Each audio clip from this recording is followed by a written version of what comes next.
আসসালামু আলাইকুম বন্ধুরা, কেমন আছো? আশা করি ভালোই আছো। আলহামদুলিল্লাহ আমরাও খুব ভালো আছি।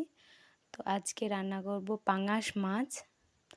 তো ভিডিওটা তোমরা দেখতে থাকো, আশা করি তোমাদের ভালো লাগবে। যদি ভালো লেগে থাকে তাহলে একটা লাইক করে দিও। তো পাঙাশ মাছটাকে উঠে পরিষ্কার করে নিয়ে চলে এসেছি। হলুদ আর লবণ মাখিয়ে এখন তেলে ভেজে নেব। একটা একটা করে 4-5টা দেব, ভেজে নেব।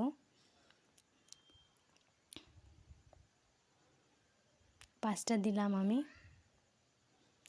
তো এই মাছটা একটু ঢেকে রাখতে হয়, নাহলে তেল ছিটকে পড়ে যায়। তো আমি ঢেকে রেখেছি। আর ওগুলো 5টা দিলাম, ওটা আগে ভেজে নিলাম। তো তারপরে সবগুলো ভাজা কমপ্লিট।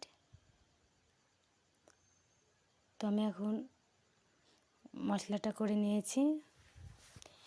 আদা, মরিচ, পেঁয়াজ, রসুন, 1 কোয়া রসুন দিয়েছি। এগুলো দিয়ে মিক্স করে ওগুলো তেলে হালকা ভেজে নেব একটু পানি দিয়ে। তাহলে গ্যাসটা থাকবে না, পাঙাশ মাছের গন্ধটা, সেই গন্ধটা থাকবে না। তো আমি মশলাটাকে কষে নিচ্ছি।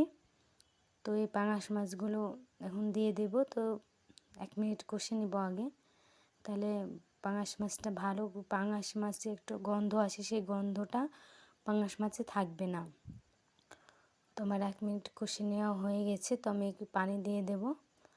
পানিটা অত বেশি দেব না, অত ঝোল তরকারিতে দেব না। তো হালকা পরিমাণে পানি দিলাম। তো এবার ফুটিয়ে নামিয়ে নেব। তো ফোটানো হয়ে গেছে। তো এবার আমি নামিয়ে নেব। ঝোলটা বেশি গাঢ় হলো না, পাতলা পাতলা ঝোলটা হলো। তো আর একটু ফুটতে দেব যাতে ঝোলটা একটু মরে যায়। তো আমার রান্নাটা কমপ্লিট। তো এ পর্যন্ত রান্নাটা হয়ে গেল।